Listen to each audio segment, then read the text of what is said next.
Chers amis, bonjour. Nous sommes le mardi 26 septembre 2023. Il est 9 heures. Quelques news de l'Arménie, de l'Artsakh et de la diaspora arménienne. Artsakh, le malheur, le drame. Le drame aux réfugiés qui viennent en Arménie. Ce matin, ils étaient 13 550 à être réfugiés en Arménie venant de l'Artsakh.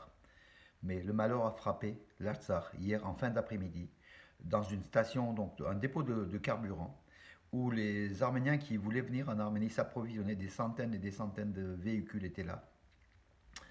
Explosion de ce dépôt d'essence, avec des dizaines de brûlés, des dizaines de morts, 290 blessés selon l'hôpital républicain de Stepanakert. Les services des hôpitaux de l'Artsakh, qui étaient déjà réduits au niveau de l'effectif, ont été vite débordés. Il manquait des médicaments, des grands brûlés, dont certains on voyait brûler jusqu'à l'os, qui étaient apparents, étaient dans une situation de détresse énorme, et que les médecins ne pouvaient pas porter secours.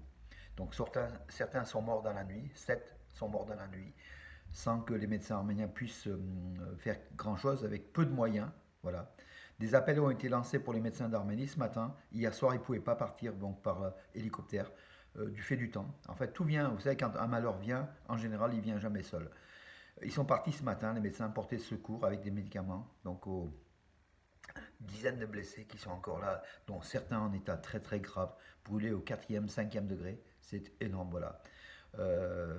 Les blessés qui ont été un peu répartis dans plusieurs centres, y compris chez les Russes, sur leur base militaire. Voilà mes amis, des centaines de blessés, dont certains très graves, plus d'une vingtaine de morts, et je pense que le sinistre bilan va s'alourdir du fait de la gravité de ces blessures. Donc voilà. Pourquoi cette explosion au pire moment, alors que les Arméniens s'apprêtaient à faire le plein pour relier Stepanakert à Goris, pour fuir l'Artsakh? Cette explosion qui est survenue.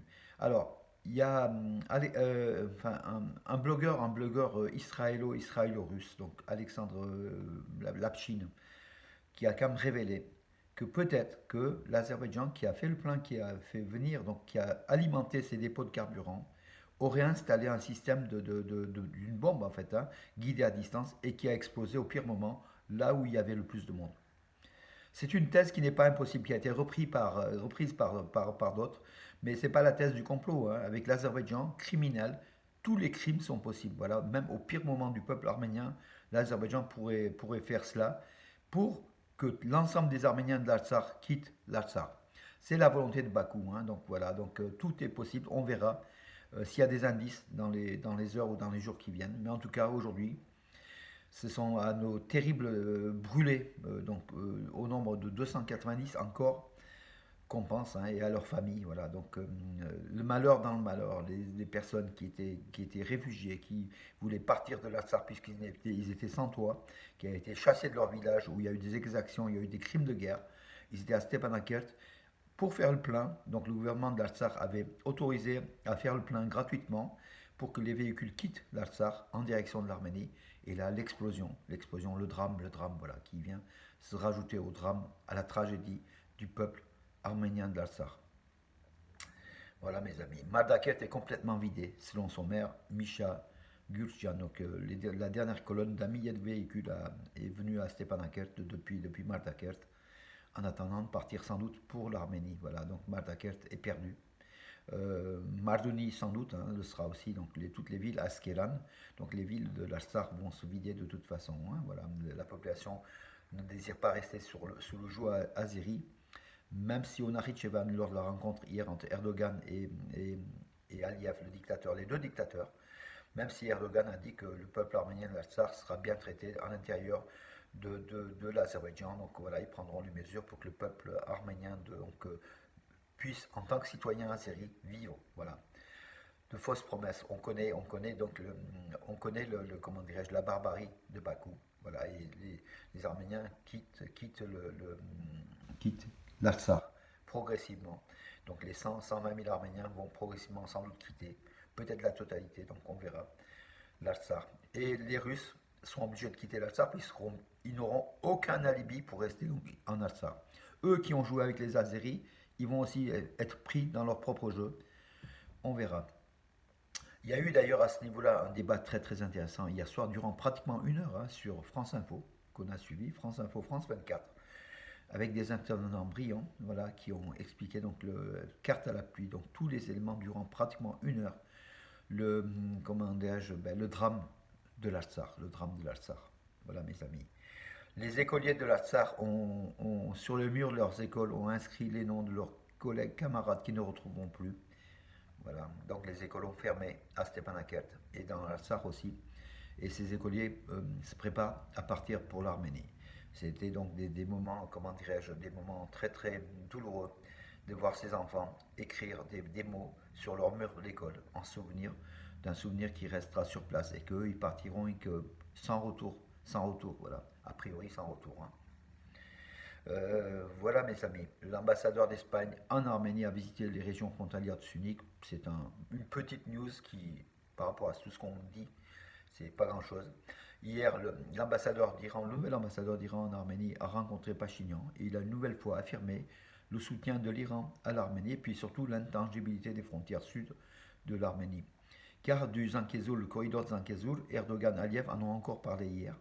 On en parle de plus en plus. Voilà, la Turquie met la pression afin que l'Arménie lâche le corridor du Zankezour sur le territoire souverain de l'Arménie. Hein, voilà, donc juridiquement, un corridor ne dépendra pas de l'Arménie. Donc du coup, l'Arménie perd l'autonomie sur son propre territoire, ce qui est impossible aux yeux d'Erevan, c'est bien sûr, et ce que Téhéran ne veut pas non plus. Hein, voilà.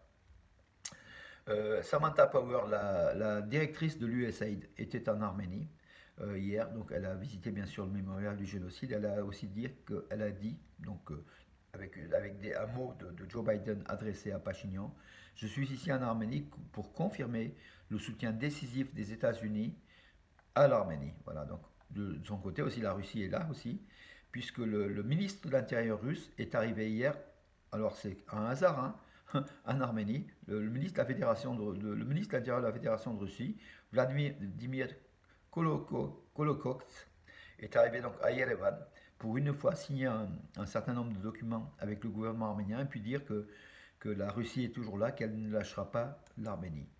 Même si de l'autre côté, à Moscou, on fait des menaces donc à l'Arménie. Si l'Arménie quitte l'amitié, enfin quitte la Russie, enfin l'accord, les liens avec l'Arménie, ça sera terrible pour l'Arménie. Voilà, donc ça veut dire c'est quoi terrible pour l'Arménie? Ce sera la fin du Zankezour, ce sera la fin aussi peut-être de l'Arménie. Hein. La Russie menace l'Arménie. Si elle prenait le cas américain ou occidental et quittait le périmètre russe, il y aurait des conséquences. Voilà, de graves conséquences pour l'Arménie. Voilà mes amis ce matin, donc tout ce que je pouvais dire. Je vais quand même regarder s'il n'y a pas une ou deux nouvelles qui sont arrivées. Donc je n'écris pas tout hein, sur l'Arménie, j'écris une bonne partie, c'est vrai. Mais il y a aussi d'autres correspondantes qui sont aussi brillants, hein, voilà, très brillants même. Voilà mes amis, donc pour dire que oui, les suspects arrêtés donc dans une tentative de coup d'État, 8 suspects ont été arrêtés à Yerevan, suspectés de faire un coup d'État contre Pachinian. Mais je pense qu'il y en aura d'autres, hein, de coups d'État contre Pachinian, puisqu'encore la foule manifeste tous les jours, hein, veut voir partir Pachinian. Comment on peut rester en place après une défaite, après un lâchage de l'Artsakh, que Pachinian a affirmé donc, que l'Artsakh faisait partie de l'Azerbaïdjan, et avec tout ce qu'on voit aujourd'hui, avec la fin de l'Artsakh arménien, comment un gouvernement arménien, même le meilleur si vous voulez, peut rester en place. Le problème, la grande chance de Pachinian, c'est qu'en face, ils ne sont pas très bons. Voilà, l'opposition est quasi nulle. Enfin bon, il n'y a pas de personnalité brillante, capable, charismatique, capable de reprendre la charge de l'État arménien. Peut-être des généraux, peut-être l'armée, qui est très discrète, hein, que Pachinian les a renfermés dans les casernes. Peut-être eux, qui pourront porter peut-être un élément important. L'Arménie a besoin, voilà. Oui, j'oubliais, donc hier, près de Stepanakert, sur la base russe, le siège des bases russes à Ivanian, le village d'Ivanian, près de l'aéroport de Stepanakert. Deuxième rencontre arméno-azérie entre les représentants de l'Artsakh et de l'Azerbaïdjan. Un certain nombre de questions humanitaires ont été discutées. Voilà. Donc la troisième rencontre aura lieu à Stepanakert, mais pour Pourquoi? Donc, puisqu'en fait, le peuple arménien de l'Artsakh c'est vide, mais finalement c'est des rencontres bidons qui servent à rien puisque l'Azerbaïdjan est là. L'Azerbaïdjan a peut-être même fait l'attentat donc d'hier contre les Arméniens pour les voir partir. Et de l'autre côté, on négocie pour donner une bonne mesure, pour se présenter à la diplomatie internationale comme un État fréquentable, alors que l'Azerbaïdjan est un État voyou, dictatorial, à éviter, et les Arméniens en font les frais. D'autres peuples en feront les frais. Les Russes vont se faire aussi avoir dans leur propre piège. On verra. Voilà, mes amis. Il ne faut pas non plus, comment dirais-je, espérer une vengeance rapide, puisque la Russie est toujours là, au Sud-Caucase. Mais en tout cas, la Russie a joué la carte du moment, la carte du gaz et du pétrole, et surtout du copinage Poutine-Erdogan. La Russie a besoin de la Turquie pour sa crise contre l'Ukraine, pour aussi exporter son pétrole et son gaz, et puis surtout diplomatiquement hein, face à l'OTAN. L'Arménie a fait les frais, l'Artsakh a fait les frais, c'est un premier pion qui a été avancé, mais la Turquie veut un deuxième pion encore plus important, le corridor du Zangezur, le sud de l'Arménie, hein, la région du Sud. Et là, ça sera une autre chose, parce qu'en territoire souverain de l'Arménie, il sera plus difficile de justifier, puisque l'Artsakh pouvait être justifié que en fait, la frontière internationale établie en 91 était donc l'Artsakh était dans le périmètre de l'Azerbaïdjan, même si le peuple de l'Artsakh avait voté son indépendance. Mais pour l'Arménie, ça sera autre chose, mes amis. Mais c'est vrai que le prochain point chaud après l'Artsakh, c'est le sud de l'Arménie, c'est Zangezur. D'ailleurs, tous les journalistes ont compris. Donc l'émission d'hier soir, donc je vous recommande hein, à regarder sur le site sans doute de France Info ou de France 24 en différé, voilà, en replay comme on dit. Il faut regarder, c'est une émission qui est très enrichissante et qu'on arrive à comprendre les enjeux qui se jouent aujourd'hui en Artsakh et surtout au sud de l'Arménie. Voilà mes amis pour aujourd'hui, donc pas de bonnes nouvelles malheureusement depuis quelques temps, ça commence à me fatiguer, vous voyez ma mine de plus en plus fatiguée depuis au cours de ces dernières années, j'essaye de trouver des bonnes nouvelles à travers le sport, tous les éléments positifs, mais malheureusement mes amis, je n'arrive pas à trouver ces derniers jours de bonnes nouvelles pour vous faire plaisir, pour vous déstresser parce que je sais que vous êtes stressés, vous êtes encore des dizaines à me lancer des messages comme si j'étais une agence de presse, comme si j'étais dans le secret de l'État arménien ou de l'Artsakh. J'en connais pas plus que vous, mes amis. Je suis l'actualité comme vous. Bien sûr, je suis minute par minute, je suis au cœur de l'actualité, mais je ne gère pas tout, mes amis. Voilà, mais vous m'excuserez pour cela. Je salue tous mes amis et les centaines d'amis et puis de proches qui aiment l'Arménie, qui suivent mes vidéos quotidiennes. Voilà mes amis, Takwi, Rostov, donc beaucoup d'autres, et puis d'autres qui se trouvent aussi en Arménie en mission humanitaire aussi, hein, Michel Colagnan, un fidèle aussi, parmi les fidèles. J'ai commencé à citer, il ne faut pas les citer tous, parce qu'en fait la plus fidèle c'est ma maman Marie, que je salue. Bonne journée mes amis, à demain.